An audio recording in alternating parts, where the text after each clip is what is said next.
జనగామ జిల్లాలో అక్రమ అబార్షన్లు నిర్వహిస్తున్న ముఠాపై పోలీసులు ఉక్కుపాదం మోపారు. ఈ కేసులో ఆర్ఎంపీ రచ్చ శ్రవణ్, ఏఎన్ఎం గుండె అనసూర్య, మల్కాపుర శోభలను అరెస్టు చేసినట్లు డీసీపీ రాజమహేంద్ర నాయక్ తెలిపారు.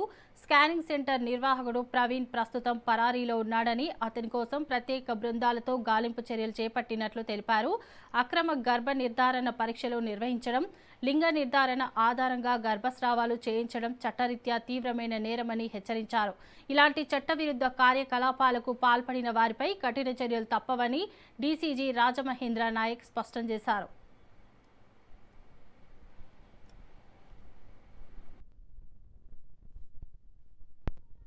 తన భార్యకు అబార్షన్తో మృతి చెందింది.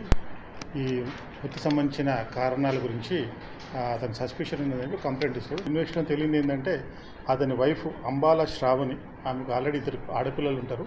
మళ్ళా కూడా గర్భవతి అవుతుంది. గర్భవతి అవుతే ఆ అమ్మాయిని వాళ్ళ అమ్మగారింటికి కోలుకొండకు పంపించడం జరుగుతుంది.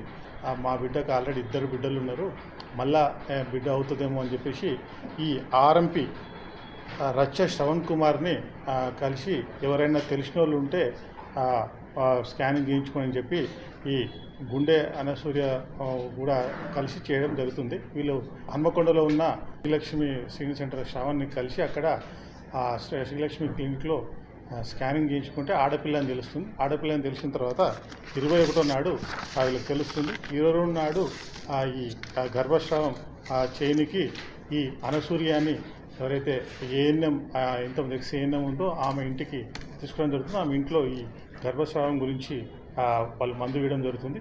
ఆ తర్వాత ఆమెకు ఎక్కువగా పెయిన్స్ వచ్చి రక్తం కారుతుంటే వాళ్ళు భయపడి జనగామ జయ హాస్పిటల్కి తీసుకోవడం జరుగుతుంది. ఆ జయ హాస్పిటల్లో ట్రీట్మెంట్లో వాళ్ళు ఇది సీరియస్ కండిషన్ ఉంది, మీరు హైదరాబాద్ తీసుకోవాలని చెప్పిన తర్వాత అక్కడి నుంచి ఆ ఉప్పల్లో ఉన్న శ్రీకర్ హాస్పిటల్కి షిఫ్ట్ చేయడం జరుగుతుంది. శ్రీకర్ హాస్పిటల్లో ట్రీట్మెంట్ తీసుకుంటూ తర్వాత అక్కడి నుంచి వాళ్ళు గాంధీ హాస్పిటల్ కూడా తీసుకోవడం జరిగింది. గాంధీ హాస్పిటల్లో ట్రీట్మెంట్ చేసుకుంటూ అమ్మాయి చనిపోవడం జరుగుతుంది.